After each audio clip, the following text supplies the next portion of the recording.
ఇక డీటెయిల్స్ చూస్తే ఢిల్లీ మద్యం కుంభకోణం కేసులో అరెస్ట్ అయి తీహార్ జైల్లో ఉన్న ఎమ్మెల్సీ కవిత బెయిల్ పిటిషన్లపై రౌస్ అవెన్యూ కోర్టులో నేడు విచారణ జరగనుంది. ఈడీ సిబిఐ కేసుల్లో బెయిల్ కోరుతూ కవిత పిటిషన్ దాఖలు చేశారు. మార్చి 26న ఈడీ కేసులో, ఈ నెల 15న సిబిఐ కేసులో బెయిల్ ఇవ్వాలని పిటిషన్ వేశారు కవిత.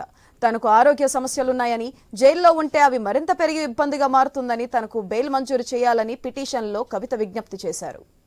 గురూజీ రామ్ నారాయణ్ జీ ప్రపంచ ప్రఖ్యాత జ్యోతిష్యులు ఇప్పుడు మన హైదరాబాద్ లో ఎటువంటి సమస్యలకైనా తక్షణ పరిష్కారం చేయబడును. సంప్రదించండి 96651137 9000004357.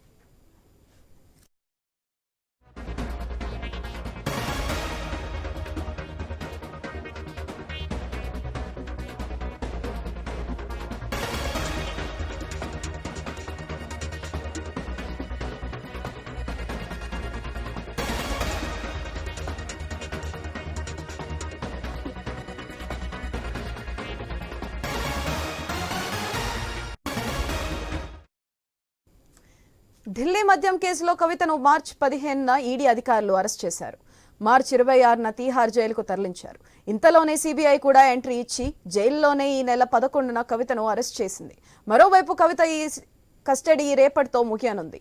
ఒకవేళ కవిత బెయిల్ పిటిషన్లను కోర్టు తిరస్కరిస్తే ఆమె కస్టడీని మరిన్ని రోజులు పొడిగించే అవకాశం ఉంది. అయితే దీనిపై మరింత సమాచారం మా ప్రతినిధి రామకృష్ణ ఫోన్లైన్ ద్వారా అందిస్తారు. రామకృష్ణ, చెప్పండి.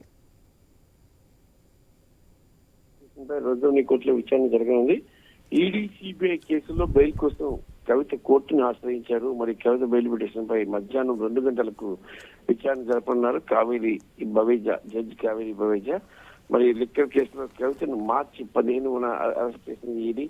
ఏప్రిల్ 11న సిబిఐ అరెస్ట్ చేసింది. మరి ఈడీ సిబిఐ కేసులో ప్రస్తుతం జ్యుడిషియల్ రిమాండ్ లో భాగంగా తిహార్ జైల్లో కవిత ఉన్నారు. మరి ఆమె కస్టడీ కూడా రేపటితో ముగియనుంది. ఒకవేళ కానీ బెయిల్ పిటిషన్ కానీ తిరస్కరించినట్టుగైతే ఈ రోజు కస్టడీని పెంచే అవకాశాలు అయితే, అంటే జ్యుడిషియల్ రిమాండ్ ని పొడిగించే అవకాశాలు అయితే కనిపిస్తున్నాయి. Right, thank you Ramakrishna.